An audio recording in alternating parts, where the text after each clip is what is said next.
Olá, hoje vamos mergulhar num universo que é sinônimo de intriga, de política, de terror gótico, para tentar responder uma pergunta que, olha, atormenta os fãs. Uma pergunta difícil. Muito. Com tanta opção no mercado, qual é, no fim das contas, o melhor jogo de tabuleiro ou de cartas do universo de Vampiro à Máscara? E para guiar a gente nessa jornada, a gente se baseou numa análise assim, muito detalhada. A fonte é um criador de conteúdo que tem uma visão bem única. Sim, porque ele não é só um fã. Exato. Ele também é designer de jogos e já colaborou em vários desses produtos. E para ser o mais justo possível, ele fez uma maratona, jogou intensivamente os principais títulos para ter uma opinião bem formada. E é bom a gente entender o tamanho desse desafio, né? Vampiro à Máscara virou um ícone como RPG de mesa, o TTRPG. A experiência ali é sobre narrativa, improviso, terror pessoal. É outra coisa. Totalmente. Tentar traduzir essa alma para uma estrutura mais rígida de um jogo de tabuleiro, com regras, com peças, é uma tarefa, assim, hercúlea. A base de fãs é muito apaixonada e a expectativa é altíssima. Com certeza. E os jogos que entraram nessa briga foram o Vampire, The Eternal Struggle, que é o clássico. O card game, né? Isso. O Rivals, que é uma versão mais moderna dele. Heritage, que é um jogo de legado. E Chapters, que já se vende como uma experiência narrativa. Vale dizer que ele deixou alguns de fora, né? Sim. A análise não incluiu o Bloodfield, que é um jogo gigantesco para dezenas de jogadores. Quase um evento. Exato. E também o Vendetta, que ele não conseguiu jogar a tempo. O foco foi nesses 4 principais. Então, antes de a gente ir para os finalistas, por que alguns foram descartados mais cedo? O que fez o The Eternal Struggle e o Rivals não chegarem nem perto? Então, essa é a chave de tudo. A análise buscava o jogo que melhor simulasse a sensação de uma crônica de RPG.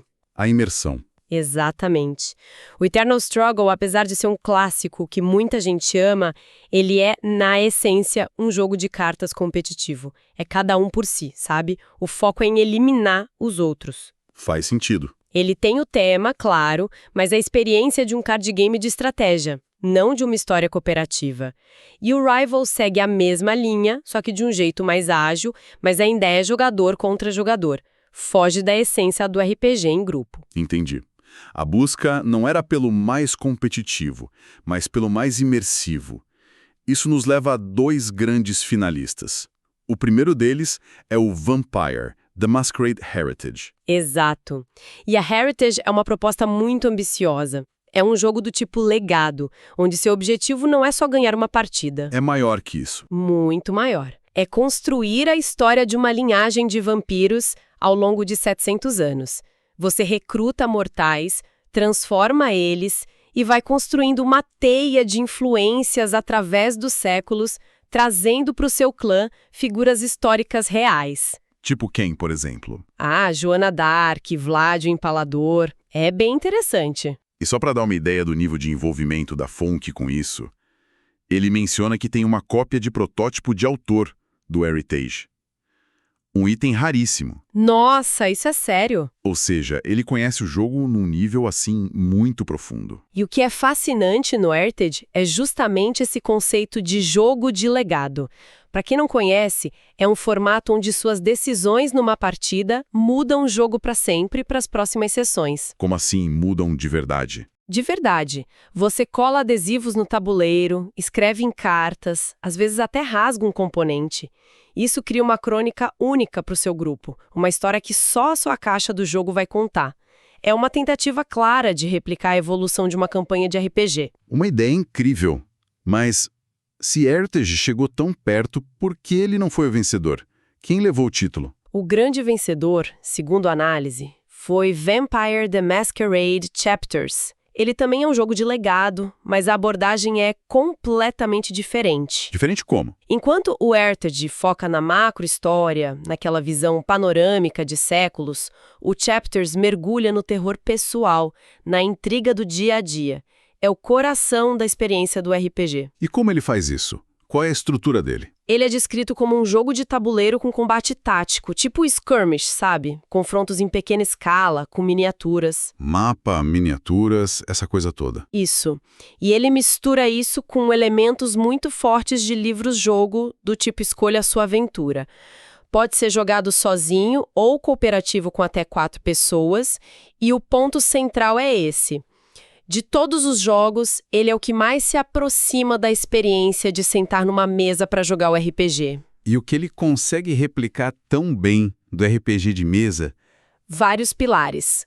Primeiro, a política e as consequências sociais. Suas decisões num diálogo, numa investigação, elas têm repercussões reais. Não é só cosmético. De jeito nenhum. Abrem ou fecham caminhos. Segundo, o combate. Ele é perigoso, é tático, sangrento, existe um risco real. E terceiro, talvez o mais importante, as decisões morais. O jogo te coloca o tempo todo em situações eticamente cinzentas que afetam a humanidade do seu personagem. E tem progressão, imagino. Sim, a progressão, personagens e a história evoluem de forma muito, muito significativa ao longo da campanha. A conclusão da fonte é bem direta sobre isso, né? Ele fala que Chapters resume a experiência de vampiro numa caixa. E elogia muito a escrita. Sim, diz que ela te fisga, te puxa para o mistério de cada cenário. Eu fico imaginando o tamanho do manual de regras de um jogo desses. Que tipo de jogador se sente atraído por uma complexidade tão grande? Ah, é um perfil bem específico e fascinante. Geralmente quem mergulha em RPG e jogos complexos assim é alguém que não tem medo de um desafio intelectual, sabe? Gosta de quebrar a cabeça. Exato. São pessoas que gostam de processar muita informação, de achar padrões, pensar estrategicamente, têm uma conexão muito forte com criatividade e com o hábito da leitura, porque são mundos que exigem que você preencha as lacunas com a sua imaginação. Sabe, essa descrição, essa capacidade de focar, de se dedicar para aprender um sistema complexo e aplicar esse conhecimento sob pressão, isso me lembra muito outra área da vida. Sim, e a conexão é direta. Essa habilidade de absorver conteúdo denso, de entender regras e exceções e aplicar lógica, é exatamente o que se exige em provas e concursos de alto nível. Totalmente. Pensa num vestibular, num concurso público. Concursos militares, prova da OAB, residência médica, são todos, na essência, sistemas de regras que você precisa dominar para ter sucesso. O cérebro de um jogador de RPG está, de certa forma, sempre treinando para esse tipo de desafio. É uma ótima conexão. A mente que desvenda uma conspiração de vampiros em Montreal é a mesma que pode desvendar uma questão complexa de direito. E bom, para quem nos ouve e se identifica com esse desafio, a preparação é tudo. Se você é estudante e quer se preparar de verdade, entra agora em medcobe.com.br, baixa o app e aproveita o maior banco de questões do Brasil com provas anteriores de todas as instituições, questões comentadas, resumos práticos, aulas completas e flashcards prontos para revisar onde quiser. Mas voltando para as noites de Montreal em Chapters, um ponto que a análise destaca muito é a rejogabilidade. Como um jogo narrativo consegue fazer você querer jogar de novo? Através de consequências reais. As escolhas que você faz não são só perfumaria. Elas fecham permanentemente certos ramos da história. Ah, então se você vai para a esquerda, nunca vai saber o que tinha na direita. Exatamente isso. Dá um peso enorme para cada decisão. E, além disso, a composição do grupo muda tudo. Os clãs e personagens que você leva para uma missão alteram radicalmente as opções que você tem para resolver um problema. Tem algum exemplo prático disso na análise? Tem, e é um ótimo exemplo. Imagina que o grupo encontra um segurança particular que, sei lá, por sua personalidade, só responderia bem a uma abordagem sutil, dominadora de um vampiro do clã Ventru. Ok. Mas e se o grupo decidiu não levar o personagem Ventru para aquela missão? A porta não se fecha, o jogo não te bloqueia. Ele te força a ser criativo. E aí? Talvez o Brujá tente intimidar, a Toreador tente seduzir, ou talvez o Nosferatu use as sombras para passar sem ser visto. O sucesso não é garantido, mas o jogo te recompensa por pensar fora da caixa, exatamente como um bom mestre de RPG faria. Além da jogabilidade e a parte física. O que se fala da produção do jogo? Os elogios são enormes. A arte é descrita como deslumbrante, as peças do mapa, os tiles são detalhados, evocativos, e as miniaturas são de alta qualidade. Puxa, O autor da análise, que também é escritor, descreve a emoção de ver textos e conceitos ganharem vida através da arte do jogo. É quando a visão vira algo tangível que você põe na mesa. mas nenhum jogo é perfeito, certo? Imagino que um projeto dessa escala tenha seus problemas.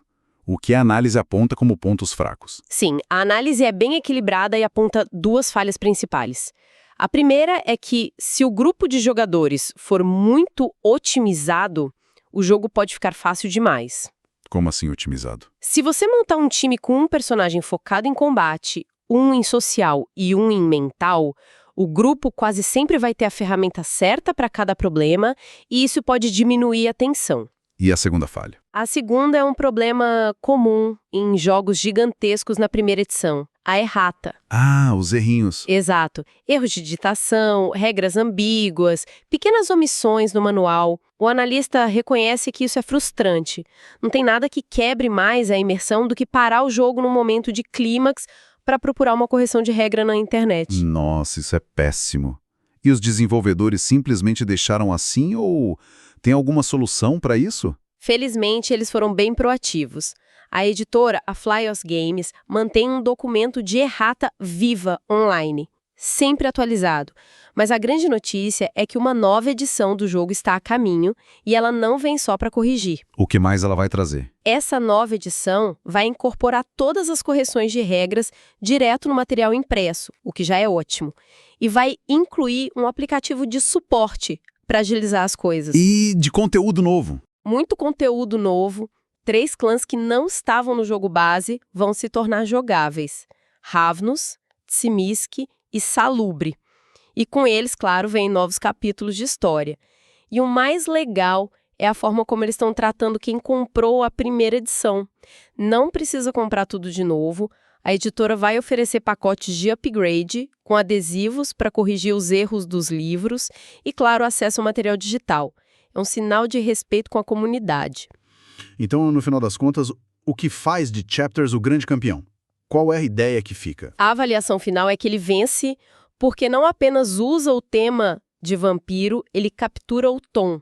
Ele consegue ser gótico, assustador e, ao mesmo tempo, denso em politicagem e estratégia. Ele traduz a mágica do RPG, né? Exatamente. Ele transpõe a agência do jogador, as consequências, o desenvolvimento do personagem para um formato diferente sem perder a alma do original. E o cenário ajuda muito nisso. O jogo se passa em Montreal, logo depois que o Sabá inteiro desapareceu misteriosamente da cidade. Um vácuo de poder. Imenso. E os jogadores são neófitos jogados nesse caldeirão, tentando desvendar um mistério enquanto navegam por um regime instável da Camarilla, onde ninguém é confiável. A jornada pessoal de cada um é tão importante quanto a trama principal. É essa combinação que coloca no topo, então. É a crônica de vampiro que você pode ter na sua prateleira. E toda essa discussão deixa a gente com uma reflexão, né? A análise celebra como um jogo de tabuleiro com regras fixas conseguiu emular tão bem um RPG de mesa. Sim. Isso levanta uma questão interessante. Até que ponto um sistema de regras, por mais complexo que seja, consegue replicar a liberdade quase infinita de um RPG, onde a imaginação é, teoricamente, o único limite? Onde fica exatamente a fronteira entre seguir uma história brilhantemente escrita e criar essa história do zero com seus amigos?